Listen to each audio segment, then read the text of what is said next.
আজ একটা প্রশ্ন করি। আচ্ছা, আমি যদি বলি পৃথিবীর সবচেয়ে ধনী মানুষ আর তোমার কাছে প্রতিদিন ঠিক একই পরিমাণ সম্পদ আসে, কি বিশ্বাস হচ্ছে না তো? হ্যাঁ, আমি একদম ঠিক কথা বলেছি। পৃথিবীর সবচেয়ে শ্রেষ্ঠ ধনী মানুষ আর তোমার কাছে প্রতিদিন ঠিক একই পরিমাণ সম্পদ আসে, আর সেই সম্পদটার নাম হচ্ছে সময়।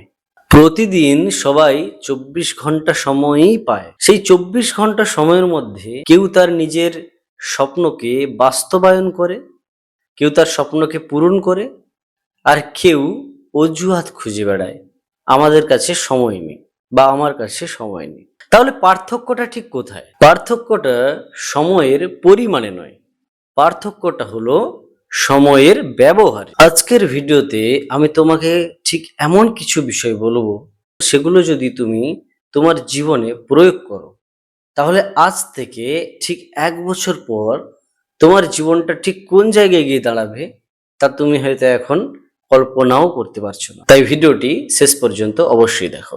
নমস্কার, রাধে রাধে মিত্র, আমি এস চক্রবর্তী। তো ফিরে এলাম আবার একটি বিষয় নিয়ে। আগের পর্বে আমি বলেছিলাম যে সময়কে ঠিক কিভাবে কাজে লাগানো যায়। আজকের সেটা নিয়েই ভিডিও। আমরা প্রায়ই বলি আমাদের কাছে সময় নেই। আচ্ছা, আদৌ কি আমাদের কাছে সময় নেই, নাকি আমরা সেই সময়টাকে ঠিকঠাক ব্যবহার করতে পারছি না, বা সেই সময়টাকে আমরা ঠিক গুরুত্ব দিচ্ছি না? একটা দিনে আছে মোট 24 ঘন্টা, অর্থাৎ 1440 মিনিট। আর ওটাও যদি আমরা সেকেন্ডে ধরি তাহলে 86,400 সেকেন্ড। প্রতিদিন ভগবান এই 86,400 সেকেন্ড তোমার হাতে তুলে দেয়। কিন্তু দিন শেষে তুমি যে পরিমাণ সময়টা নষ্ট করলে বা যে সময়টা তুমি অপচয় করলে, সেই সময়টা কিন্তু তুমি ভবিষ্যতে আর কখনোই ফিরে পাবে না। হ্যাঁ, এটাই সব থেকে কঠিন বাস্তব। একবার যে সময় তোমার হাত থেকে বেরিয়ে যাবে, তুমি চাইলেও লক্ষ কোটি টাকার মূল্য দিলেও সেই সময়টাকে কিন্তু তুমি আর ফিরিয়ে আনতে পারবে না। একটা কথা ভালো করে মনে রাখবে, টাকা হারালে কিন্তু সেই টাকা তুমি আবার ইনকাম করতে পারবে। হারানো অর্থকে ফিরে পাওয়া যায়, কিন্তু যে পরিমাণ সময় তুমি আজ হারিয়ে ফেলছো, সেই সময় কিন্তু আর সারা জীবনেও ফিরে আসবে না তোমার কাছে। একজন বৃদ্ধকে একদিন জিজ্ঞেস করা হয়েছিল যে আপনার জীবনের সব থেকে বড় আফসোস কি? তখন বৃদ্ধ হেসে উত্তর দিয়েছিল, আমি সবসময় ভাবতাম আমার কাছে অনেক সময় আছে, আর এই একটি ভুল চিন্তাই লক্ষ লক্ষ মানুষের জীবনকে পিছিয়ে দেয়। আমরা সবাই কোনো কাজ শুরু করার আগে ঠিক করি সামনের মাস থেকে শুরু করব, সামনের সোমবার থেকে শুরু করব, আগামীকাল থেকে শুরু করব। কিন্তু সত্যি কথা বলতে আগামীকাল বলে কিন্তু কোনো কথা নেই। এই আগামীকালটা যখন আসে সেটা কিন্তু আজ হয়ে যায়। একটা বাস্তব উদাহরণ দিই, শোনো। ধরো দুই বন্ধু একই দিনে একটা ব্যবসা শুরু করলো। প্রথম জন প্রতিদিন অল্প সময় হলেও নিজের ব্যবসার জন্য কাজ করলো, আর দ্বিতীয় জন ভাবলো আজ থাক, কাল থেকে সবকিছু ভালো করে বুঝে মন দিয়ে আগামীকাল থেকে শুরু করব। 1 বছর পর দেখা গেল সেই প্রথম জন কিন্তু তার ব্যবসাকে নিয়ে অনেকটা এগিয়ে গেল, কিন্তু দ্বিতীয় জন সে এখনো পরিকল্পনা করছে, আমি কাল থেকে শুরু করব, খুব ভালো করে বুঝে মন দিয়ে কাল থেকে শুরু করব। তাহলে মোরাল অফ দ্য স্টোরি কি? সাফল্য কখনো সময়ের উপর নির্ভর করে না, সাফল্য নির্ভর করে সময়কে কিভাবে তুমি ব্যবহার করছো তার উপর। তাহলে এবার প্রশ্ন হচ্ছে, এই সময়কে আমরা কিভাবে কাজে লাগাবো?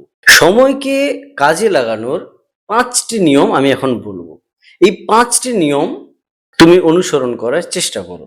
1, সময় নয়, অগ্রাধিকার ঠিক করো। অনেকে বলে আমার কাছে সময় নেই, কিন্তু সত্যিটা হলো সময় সবার কাছেই সমান থাকে। পার্থক্য শুধু একটাই, কে কিভাবে কোন কাজকে গুরুত্ব দিচ্ছে। প্রতিদিন সকালে নিজেকে একটা প্রশ্ন করো যে আজ সারাদিনের মধ্যে কোন কাজটা তোমার সব থেকে বেশি ইম্পর্টেন্ট। তারপর সেই কাজটিকে আগে শেষ করার চেষ্টা করো, কারণ যে নিজের গুরুত্বপূর্ণ কাজকে প্রায়োরিটি দিতে পারে সে কিন্তু তার নিজের ভবিষ্যৎটাকেও ঠিক করতে পারে। 2, 5 মিনিট নিয়ম ব্যবহার করো। অনেক সময় দেখবে কোনো কাজ শুরু করতে ইচ্ছেই করবে না, এই কাজটি শুরু করার মতো ওই মানসিকতাই আসবে না, তখন নিজের মনেকে একটা কথাই বলবে যে এই কাজটি আমি শুধুমাত্র 5 মিনিট করব, বেশি নয়, শুধুমাত্র 5 মিনিট, তারপর আমি ওই কাজটা আর করবো না। বেশিরভাগ ক্ষেত্রেই দেখবে সেই কাজটি তুমি শুরু করে ফেলেছো, যেটা 5 মিনিট করবে বলে তুমি শুরু করেছো, তারপর দেখবে সেই কাজটি তুমি বন্ধ করতে ইচ্ছে করছে না বা থামতে ইচ্ছে করছে না। এটা বেশিরভাগ সময় হয়ে থাকে। একটা কথা সবসময়ের জন্য মনে রাখো, সব থেকে কঠিন কাজ হলো কোনো কিছু কাজকে শুরু করা।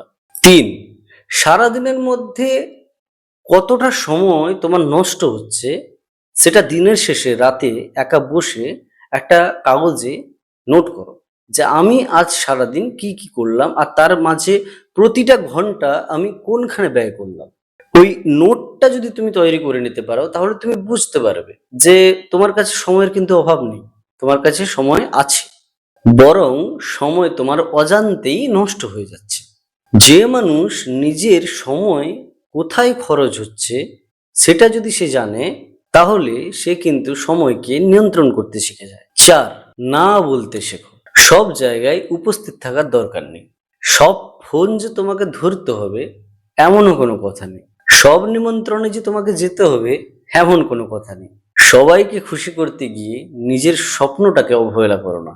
একটা কথা মনে রেখো, তোমার বলা প্রতিটি হ্যাঁর সঙ্গে তুমি কিন্তু অন্য কোনো গুরুত্বপূর্ণ কাজকে কিন্তু না বলছো, তাই প্রয়োজনে না বলতে শেখো। 5, প্রতিদিন রাতে ঘুমানোর আগে নিজেকে একটা প্রশ্ন করো, আজকের দিনটা যদি আমি আবার ফিরে পেতাম তাহলে কি আজকের দিনটা আমি অন্যরকম ভাবে ব্যবহার করতাম?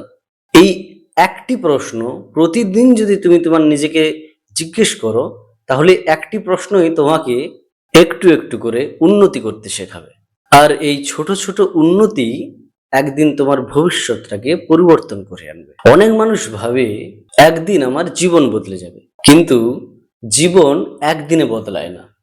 জীবন বদলায় তোমার প্রতিদিনের সিদ্ধান্তে, তোমার প্রতিদিনের কাজে, তোমার প্রতিদিনের সময়কে কিভাবে ব্যবহার করছো তার উপর নির্ভর করে। তাই সারাদিনে যেটুকু সময় পাচ্ছ সেটাকে কাজে লাগাও, ঠিকঠাক কাজে লাগাও, সেই সময়টাকে সম্মান করো। একটা কথা মনে রাখবে, ঘড়ির কাঁটা কিন্তু সবার জন্য সমান গতিতেই চলে, কিন্তু সেই সময়টাকে তুমি কিভাবে কাজে লাগাবে তার সিদ্ধান্ত কিন্তু সম্পূর্ণ তোমার হাতে। তাই আজ তুমি নিজেকে একটা প্রতিশ্রুতি দাও আর কমেন্টে লিখে দাও, আমি আজ থেকে আর সময়কে নষ্ট করব না।